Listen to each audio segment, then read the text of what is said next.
Imagina que vas caminando a tu casa a mediodía y te encuentras con uno de los seres más terroríficos que has visto en tu vida, apenas a unos pasos de ti.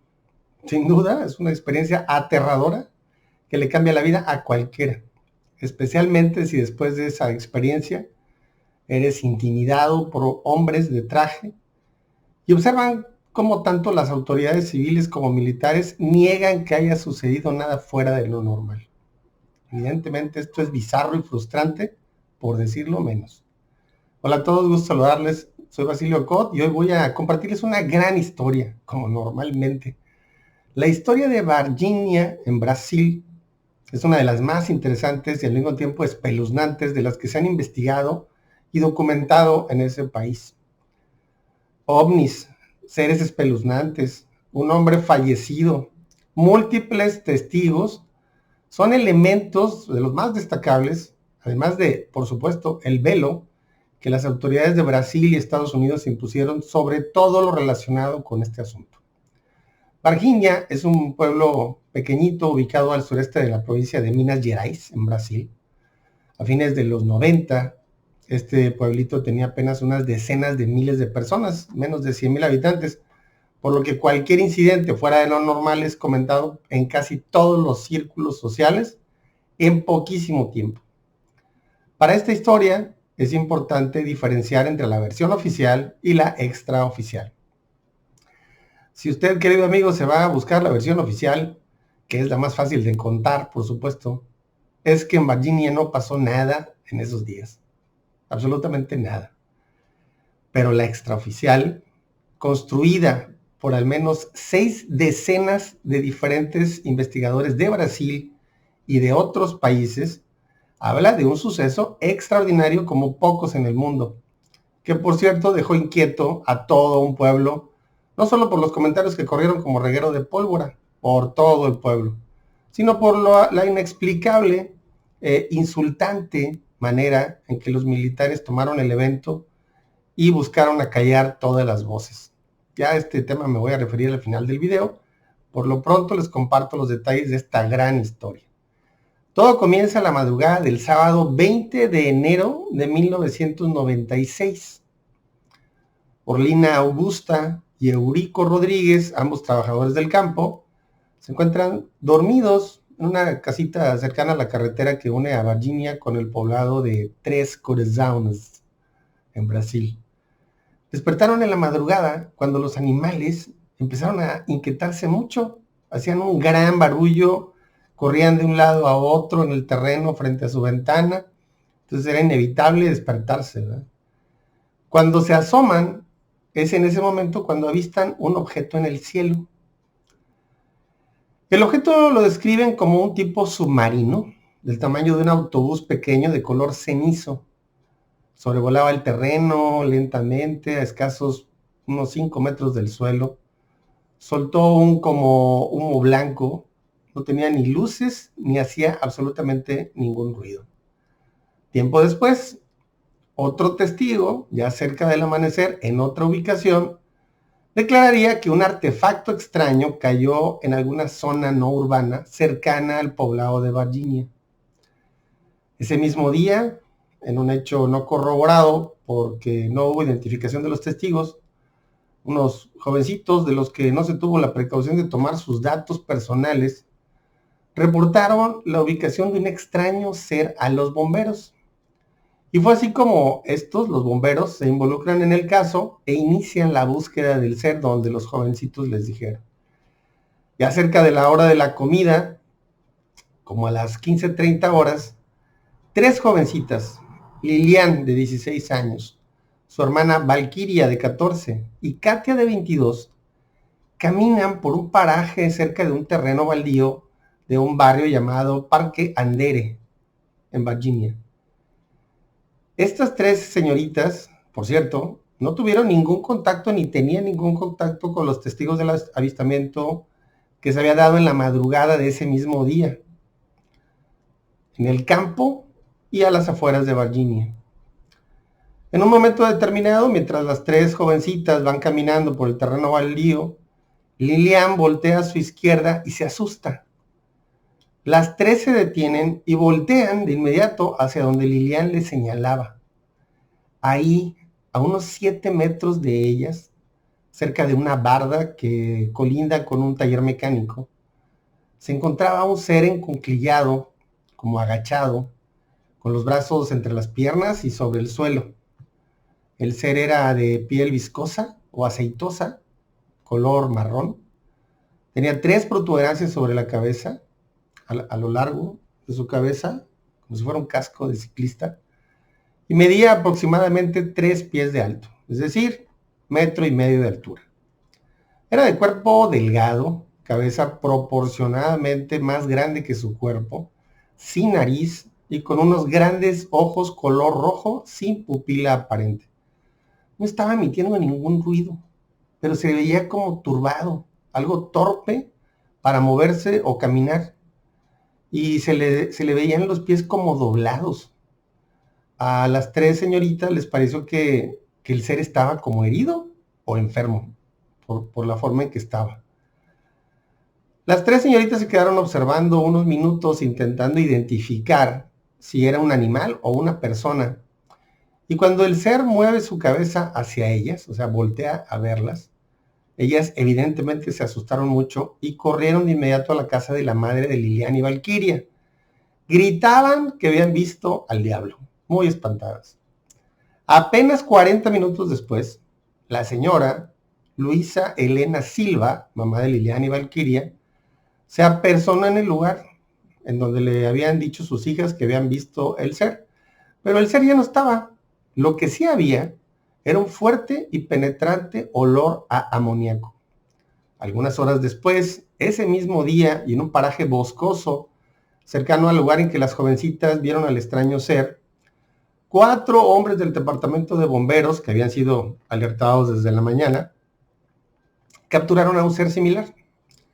El cuerpo de otro ser aparentemente muerto ya fue recuperado por policías militares en un lugar cercano a la carretera y otro más sería visto en un zoológico cercano. Entre los policías militares se encontraba Marco Elí Cherese, quien tuvo que tomar con su mano el brazo de uno de los seres para evitar que huyera. Este policía moriría poco después, por lo que los médicos determinaron como insuficiencia respiratoria por neumonía aguda y septicemia. Pero su familia no pudo aceptar tal diagnóstico, dado que Marco estaba completamente sano antes de su encuentro con el ser. Algo similar sucedió en el zoológico, donde fue visto otro de los seres, en que murieron 3 animales que estuvieron cercanos al lugar donde el ser se había visto y murieron de forma extraña. Hasta aquí los hechos que, de acuerdo a lo recabado por muchos investigadores con testigos de primera mano, se ha podido construir. Sin embargo, como dije, es un pueblito pequeño.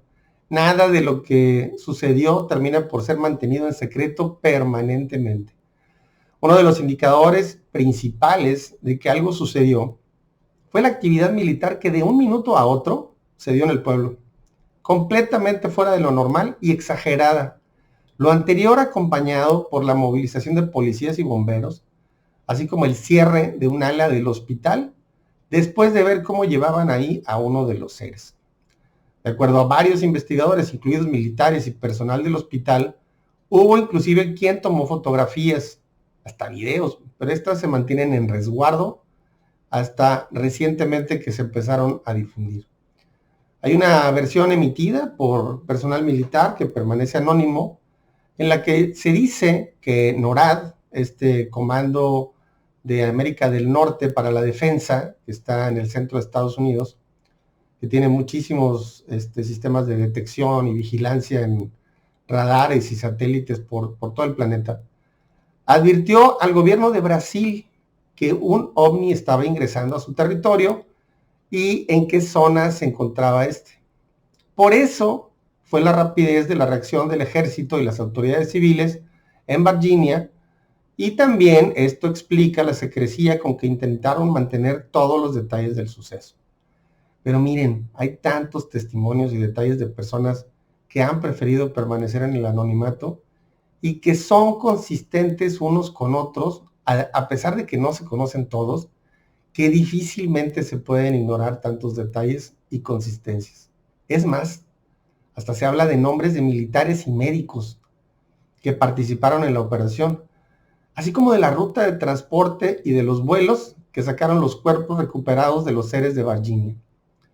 Entre los investigadores que han dado seguimiento al caso, desde los pocos días de sucedido el incidente, destacan el ingeniero Claudier Cobo, presidente del Instituto Nacional de Investigación de Fenómenos Aeroespaciales, y el muy destacado y conocido psiquiatra John Mack de Harvard, ya fallecido, quien se volviera experto en el estudio de abducciones por todo el mundo, así como algunos otros brasileños muy reconocidos como el abogado y profesor Ubirajara Rodríguez, quien inició las investigaciones también al otro día de los sucesos.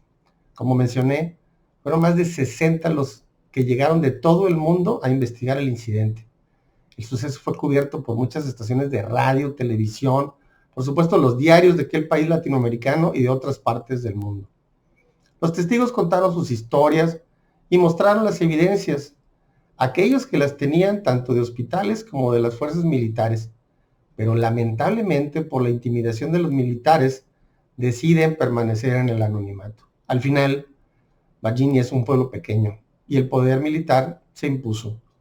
Como ejemplo, está el testimonio de la madre de dos de las jovencitas testigos del incidente con el SER, que mencionó cómo 4 hombres de traje oscuro que nunca se identificaron y que se acercaron a sus hijas para ofrecerles dinero para que sus hijas negaran públicamente lo que había sucedido. Estos hombres, ¿sí?, no solamente no consiguieron su cometido y se alejaron del lugar, aunque dijeron que luego regresarían. Claro, nunca lo hicieron. Entre los detalles mencionados por los testigos a los investigadores, destaca, por ejemplo, los detalles de la caja en que transportaron a uno de los seres y sus características. Esta era de madera, como con un paño blanco encima. Y bueno, también están los datos del hospital a los que se transportaron estos seres, los nombres de los médicos que los auscultaron y que hasta una autopsia dicen que le hicieron al ser que ya estaba muerto. Uno de los exmilitares describió cómo fue la operación para capturar a uno de los seres en la madrugada a las afueras de Virginia, así como la confirmación de la descripción del ser. Todas las descripciones de los seres eran consistentes. Varios testigos que no se conocen entre sí afirmaron que habían escuchado de diferentes fuentes que ese día hubo más de 3 seres en la zona. Probablemente llegarían a ser entre 7 u 8 en total, de los cuales algunos ya estaban muertos y que escucharon provenían de una nave que se había estrellado cerca del pueblo más temprano en la mañana. También hablaban de las rutas en que fueron transportados. Primero los llevaron de Virginia a la escuela de sargentos de armas en Tres Corazones. Después al otro día serían llevados a Campiñas y entregados a otra unidad militar, aparentemente eran de la escuela preparatoria de cadetes. Un militar de la escuela de sargentos de armas describió toda la operación, que era coordinada por el teniente coronel Olimpio Wanderley Santos del ejército brasileño, y añade que en toda la operación el elemento común que mencionaron los testigos era el insoportable olor a descomposición mezcla con amoníaco. Por cierto, cuando se ha buscado la confirmación del teniente coronel Olimpio Wanderley Santos, él ha negado absolutamente todo e inclusive mencionó que no quería problemas, ya que había recibido algunas llamadas que le hacían ver un poco inquieto. ¿Quién le llamaría al teniente? ¿Sí? ¿Qué tanto temor le dio y prefirió guardar silencio? ¿Quién sabe? Las fuentes militares establecen que en Campiñas aterrizó un avión de la Fuerza Aérea de Estados Unidos. Recogió todo lo recuperado, los varios cuerpos de los seres, así como los probables restos de su nave, donde quiera que ésta hubiera sido accidentada. El avión militar de Estados Unidos partió con destino a la base Albrook en Panamá y de ahí ya después se pierde el rastro. Es fácil deducir que su destino fue alguna base militar en Estados Unidos, de acuerdo a lo que los registros establecen de la participación de un avión militar de Estados Unidos esos días en Virginia. Evidentemente la historia, al no tener más elementos probatorios y venir de muchos testigos que prefieren el anonimato, entre ellos militares, enfermeras y médicos, así como bomberos, pues es fácilmente desacreditable. Sin embargo, la consistencia en la descripción de muchos y la poca argumentación en contra de los escépticos termina por dejar todo en los dichos que no pueden ser rebatidos con pruebas en contra y deja la puerta abierta para que la teoría cobre cada vez más fuerza. Algo sucedió en Virginia. Para muchos estudiosos en el tema de los ovnis, el caso Virginia queda como uno de los más destacados de Brasil, junto con el de Colares, que por ahí ya tiene usted el video en mi canal de YouTube, Basilio Cot. Un par de comentarios.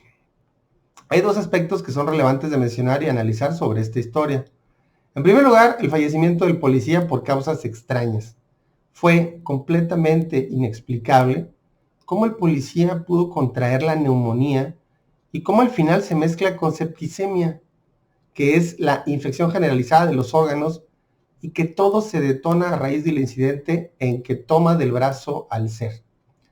Evidentemente es un detalle que no es claro que alguien invente. Me parece lógico pensar que uno de los compañeros observó ese detalle y luego lo comentó cuando su compañero enfermó y murió. Si no, ni hubiera dicho nada.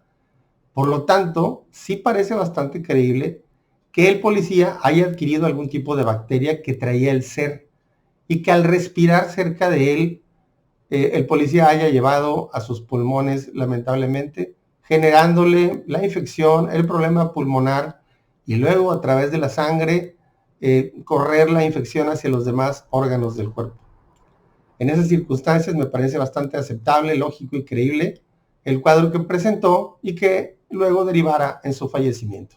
De hecho, esto es consistente con otros casos en que algunas personas que han tenido contacto con tripulantes de los ovnis adquieren algún mal que los postre en cama o, como en este caso, les cuesta la vida. Aparentemente el daño es un efecto colateral del contacto de los humanos con estos seres sin protección y no refleja aparentemente una intencionalidad de los seres por dañar a los humanos. Es un lamentable efecto que se produce. Por otro lado, y en un hecho también bastante destacable, está la participación de las Fuerzas Armadas de Estados Unidos en Brasil. O sea, cómo van y desarrollan un operativo, las fuerzas norteamericanas, en un pueblito de Brasil. O sea, cómo se los permite el ejército de Brasil, ¿no? Como sabemos, ya desde la década de los 70 ha habido una cooperación en el tema ovni de Brasil con Estados Unidos. Solo recordemos el caso de Colares, en que después de algunos meses de estar el ejército brasileño en la isla de Colares, investigando el ataque sistemático de los ovnis a la población de pescadores del lugar, se retiraron para dejar al ejército de Estados Unidos estar en la zona investigando por 5 años. Estuvieron 5 años en Colares, Brasil, el ejército de Estados Unidos. Es evidente que hay una cooperación al respecto y la única razón por la que un país permitiría que el ejército de otro país no solo opere en su territorio, sino que se haga cargo de las investigaciones es precisamente en materia de ovnis. Ya lo hemos podido observar en otros casos similares en otros países en los que Estados Unidos es quien llega a hacerse cargo y a recuperar lo que corresponda, ya sea restos de un accidente, materiales extraños, vehículos extraños o restos biológicos no humanos. Ese, querido amigo, ese es su modus operandi. Ya los conocemos. Y así han actuado desde la década de los 50 y 60 por todo el mundo, en donde se los permiten y subrepticiamente cuando no se los permiten. Hay casos también al respecto. Ellos van y cumplen la misión y recuperan todo lo que pueden. Por esto es bastante lógico pensar que Estados Unidos tiene restos recuperados de vehículos y seres no humanos en alguna o algunas instalaciones secretas en su país y que por décadas las ha tenido bajo estudio. Nadie les cree cuando dicen que no tienen nada. Y todos muestran indignación por el hecho de que Estados Unidos haya decidido ocultar a la humanidad lo que sabe respecto a este fenómeno. Esto por las implicaciones que tendría ese conocimiento para bien de la humanidad. Imagínese usted. En fin, esa presión por parte del Congreso de Estados Unidos que se está realizando recientemente al Pentágono Tarde que temprano seguramente obligará a sus fuerzas armadas a ir revelando lo que saben. Ellos encontrarán el modo más seguro de hacerlo, pero no podrán evitar cargar con la vergüenza y la irresponsabilidad de haber tenido ese conocimiento escondido por tantos años y haber hecho tan poco con él. Ya para cerrar este video, queridos amigos, les comparto que después de meses de investigación de campo, precisamente en aquellos poblados de Brasil, donde está Virginia, el documentalista James Fox publicó su documental Moment of Contact, así se llama, Momento de Contacto, en el cual describe todos los datos y testimonios que pudo recabar y que dan cuenta de esta gran historia. Salieron nuevos testigos, hay fotos y videos, así como registros de la actividad militar por allá. Evidentemente hubo algo, y entre detalles más y detalles menos, espero en el futuro, que en algún momento, sepamos la verdad de lo que este fascinante caso nos tiene resguardados. El incidente de Virginia es considerado hoy por hoy el Roswell brasileño. Espero les haya gustado este video, les espero en mis medios de contacto. Recuerden que si tienen historias personales o familiares de ovnis, pueden compartirlas conmigo. Manejaremos los detalles con discreción. Compártanme en mi correo sus historias, las evaluaremos y si son consistentes, pronto las tendrán en un video para la posteridad. Recuerden que en mi canal quiero enfocarme en los incidentes o historias de Tampico y las Huastecas, pero todas son bienvenidas. No importa en qué parte del planeta hayan sido vividas. Soy Basilio Cot, no se pierdan el próximo video, seguro les gustará la historia. Hasta pronto.